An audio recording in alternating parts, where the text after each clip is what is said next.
Hello, dear students. Today I am going to discuss about Dr. Faustus. Dr. Faustus plot structure and its some facts about it. Dr. Faustus blends classical tragedy with Elizabethan drama, employing a five-act structure and a chorus. Thematically, it explores ambition, the limits of knowledge, Christian theology, and Renaissance humanism. Critics have long debated its stance on Calvinist predestination and its reflection of Reformation era anxiety. जैसे आप देख पा रहे हैं doctor fosters एक classical tragedy है जो Elizabethan age में लिखा गया इसलिए इसे एलिजाबेथन ड्रामा कहते हैं। और ये जो ड्रामा है जो डॉक्टर फॉस्टर्स जो मार्लो ने लिखा है इसमें क्रिश्चियन थियोलॉजी और रेनेसां ह्यूमनिज्म और लिमिट्स ऑफ नॉलेज इन सब के बारे में बातचीत है। जैसे आप यहाँ पे देख रहे हैं कैल्विनिस्ट प्रीडेस्टिनेशन एक टर्म है जिसको कि एक टेक्निकल टर्म है। आप उसके बारे में ज्यादा आगे मैं बताऊंगी उसके बारे में। Christopher Marlowe's doctor fosters is a tragedy that delves into the themes of ambition, hubris, and the struggle between good and evil. Written during the late 16th century, the play reflects Renaissance tensions between religious orthodoxy and the pursuit of human knowledge. It tells the story of Faustus, a scholar who sells his soul to the devil for power and forbidden knowledge, only to face the dire consequences of his choices.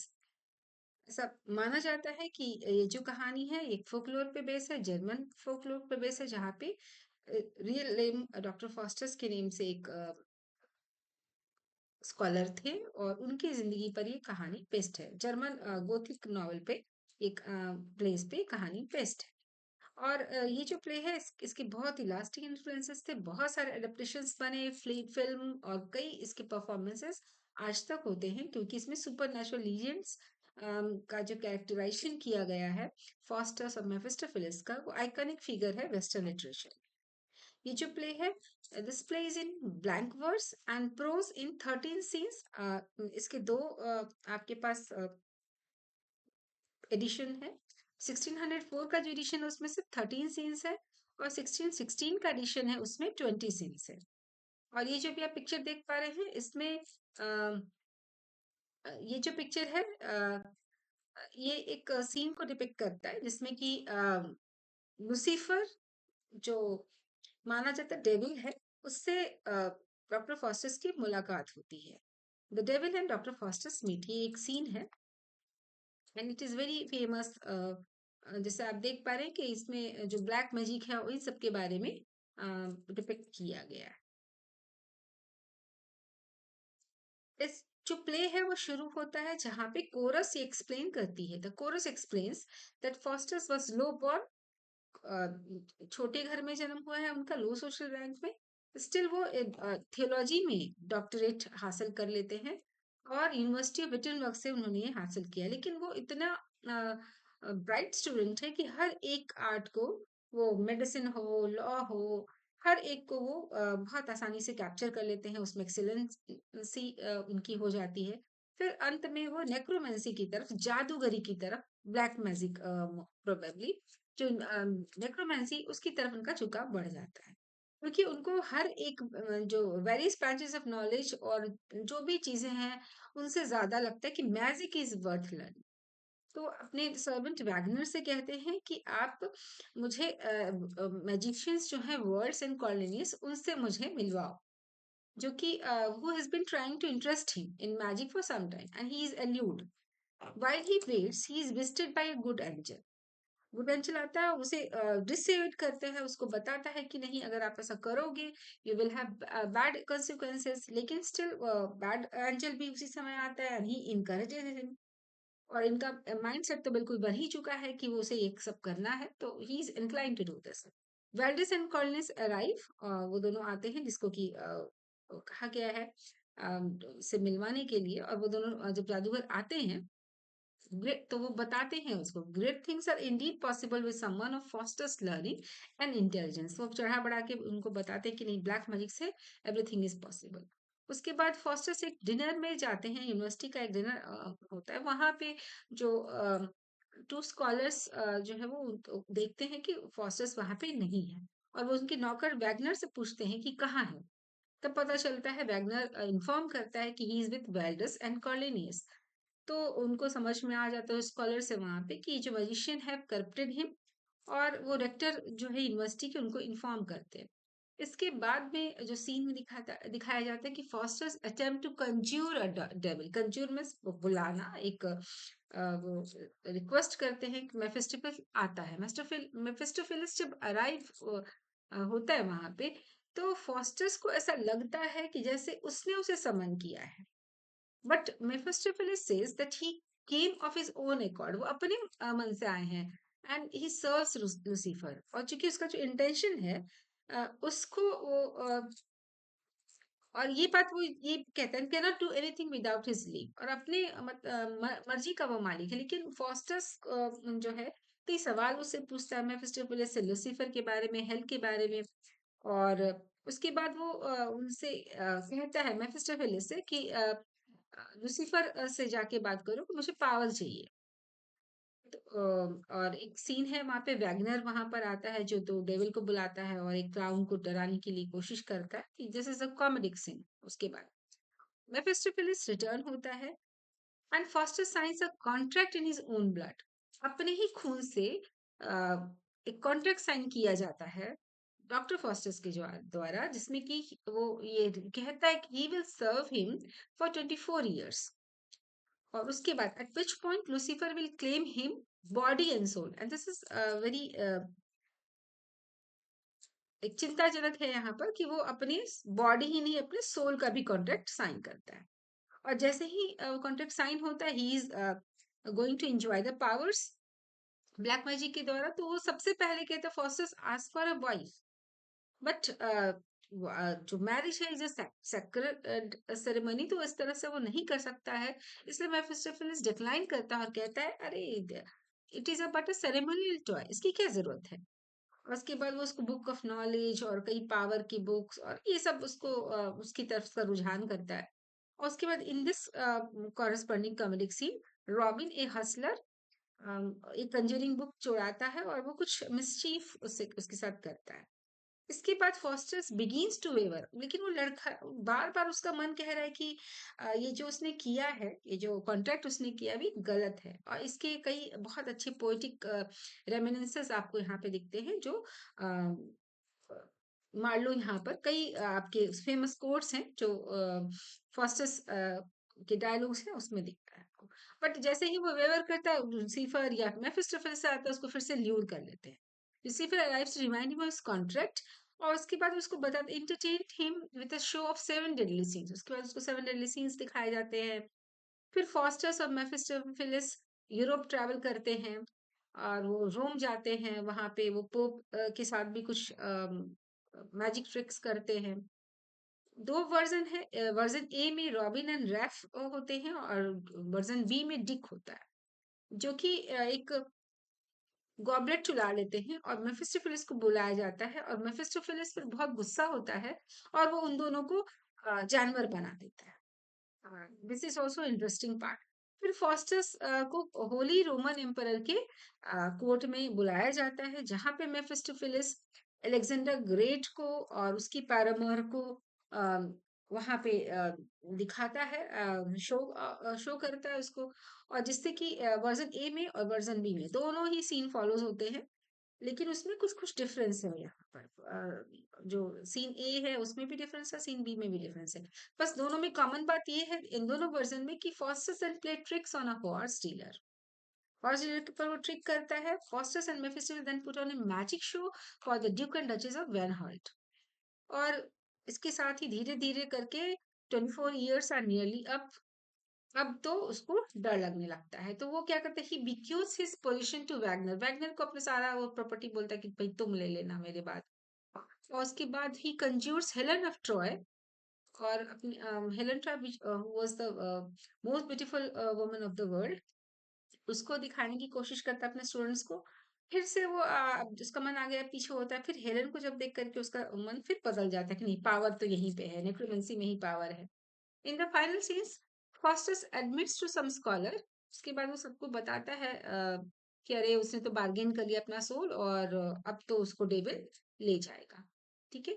अब यहाँ पे हम historical context देखते हैं कि historical context में क्या है। लेट 16th सेंचुरी में जो टाइम था वो रिलीजियस एंड इंटेलेक्चुअल अपहीवल का था इंग्लैंड में। प्रोटेस्टेंट रिफॉर्मेशन हो रहे थे। चर्च ऑफ इंग्लैंड में कई जो चीजें थी, कैथोलिज्म से दूर लोग जा रहे थे। कई डिबेट्स, थियोलॉजिकल डिबेट्स हो रहे हैं। और ये जो theological debates and anxieties about salvation, sin and divine authority. Simultaneously the Renaissance ushered, उसी समय रिनेंसा भी हो रहा है, फ्रेंच रेवोल्यूशन और बाकी सारी चीजें भी हो रही हैं। इससे क्या हो रहा है, एक new found emphasis on individualism, human potential and scientific exploration की चीजें दिखाई पड़ती हैं। These cultural tensions are evident in doctor Faustus, और ये यहाँ पे दिखता है कि जो कल्चरल टेंशन है, जो प्रोटैगनिस्ट है वो रिनांसा स्पिरिट ऑफ क्यूरियोसिटी को रिप्रेजेंट करता है, while defying the religious orthodoxy of his time. ये प्ले कैप्चर करता है anxiety of an age where traditional beliefs clashed with the burgeoning desire. Burgeoning कहते हैं मिडिल क्लास को, मिडिल क्लास की डिजायर को for exploration and self determination. ये quote है विल्सन की बुक से, 1983 में ये बुक लिखा गया है। आपको मैं एक चार्ट दिखा रही हूँ। ये एक चार्ट है जहाँ पे जो कैसे जो प्लॉट है का राइजिंग एक्शन है वो किस तरह से 5 एक्ट्स में है। फर्स्ट में इंट्रोडक्शन, सेकंड, थर्ड, 4, 5, 6, 7 तक आपका राइजिंग एक्शन जाता है। 8th सीन से फॉलिंग एक्शन, और 9th में रेजोल्यूशन होता है। और ये जो मेन जो है इसका इंट्रोडक्शन में chorus introduces proud ambitious doctor Faustus. फिर राइजिंग एक्शन में आप देखेंगे Faustus is dissatisfied with accepted branches of knowledge. Foster is determined to study black magic, pursuing dark knowledge. Foster sells his soul to Lucifer. Phil Foster uses his power to play pranks and gain fame. And this is very ridiculous of him doing this. Foster rejects every chance to repent and save his soul. Lucifer sends his devil to drag Foster's soul to hell. And this is here where the climax is there. In the climax scene, Lucifer sends his devil to drag Foster's falling action में the chorus confirms Foster's soul is damned and fame lost. The chorus warns this imitating Foster's will also end badly, and the chorus ये कहते हैं कि अगर कोई Foster's की तरह करने की कोशिश करेगा तो उसका भी खराब रिजल्ट होगा. Now this is a chart where I have shown how the characters are. Okay. Uh, Dr. Faustus is proud, ambitious, and he is a scholar. Mephistopheles, contemplative devil. Lucifer, prince of devils, and he claims his soul, and he's a infernal master of hell. And Mephistopheles is the earthly master is Dr. Faustus. Evil angel, a voice of corruption. The good angel is there. Wagner, clumsy would-be magician, is a minor character. Cornelius and Valdez, they all are learned magician but minor character. And these are the how these are portrayed. Main character is in deep blue color, light color, other major characters, and in light gray color, minor characters. Here, Dr. Foster's plot summary in a very nutshell. In a nutshell, I'm going to introduce the plot summary. The chorus introduces the story of Faustus, born to lowly parents in Rhodes, going off to study at Wittenberg while staying with her kinsman. Faustus is gifted in divinity, but his self conceit leads him to consider necromancy. Foster sits in study, analyzing different academic disciplines. He concludes that although divinity is the subject that is best, it does not satisfy him. He would rather pursue black magic so that he can be his own god. He orders his servant Wagner to get his friends Wells and Collinus, who are known to be practitioners of black magic. Before they come, the good angel and the evil angel appear. Although Faustus is not aware of their presence, the good angel tries to discourage him, while the evil angel urges him to go forward. Waldus and Cornelius come and they offer to teach him the basics of magic. Through magic, Faustus conjures up the devil Mephistopheles. Because Faustus has blasphemed against God in his incantations, blasphemy means पाप जो है. In his incantation, Mephistopheles has come to see if he can claim Faustus' soul. Faustus makes a deal with Mephistopheles, agreeing to give his soul in exchange for 24 years of the devil's service. Mephistopheles goes to get approval of the deal from Lucifer, the prince of the devils. Lucifer demands that Faustus write the deed with his own blood. When Faustus is done writing the deed, an inscription on his arm reads, "Man, fly." Faustus wonders if this is a sign from God, but Mephistopheles distracts him with riches and entertainment. Faustus' first request is to ask Mephistopheles about the nature of hell. Although Mephistopheles explains how he and other devils are condemned to hell forever, Faustus refuses to believe that hell exists. At least he thinks hell is not so bad. Faustus then asks for a wife, as well as book on magic, books on the motions of stars and planets and of plants and animals. Faustus begins to waver in his decision and wishes to repent. When he calls in the name of Christ, Lucifer and Beelzebub come with Mephistopheles to visit him. Lucifer diverts Faustus' mind by entertaining him with a display of the seven deadly sins. Wagner narrates how Faustus traveled the world over. Faustus makes his way to Rome to visit the Pope's chambers. Faustus and Mephistopheles play practical joke on the Pope. The chorus then narrates how Faustus' fame spread, reaching even the ears of the German Emperor Carolus V. Faustus visits the emperor's court where he impresses the emperor by making Alexander the Great and his paramour appear. He also spites a skeptical knight by giving him horns on his head. Faustus' other exploits include leaving a horse courser on the short end of a deal, producing grapes in winter in front of the Duke and Duchess of Vanholt, and making Helen of Troy appear before a group of wide eyed scholars' friends. When the 24 years are almost up, an old man appears and tells Faustus to repent before God before it is too late. In despair, Faustus almost repents, but Mephistopheles reminds him of his vow. And Faustus reaffirms his deal with Lucifer. His last request to Mephistopheles is to have Helen of Troy as his lover. Before the group of his scholar friends, Faustus confesses to have made a deal with Lucifer. His friends urge him to repent before God, but Faustus finds his heart too hardened to repent. Midnight comes and the 24-year period comes to an end. Devils come to take Faustus away. The chorus ends the story by stating that Faustus went to hell because he desired more than what God permits for a man.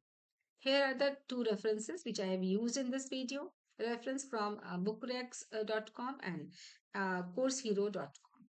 Thank you for your attention.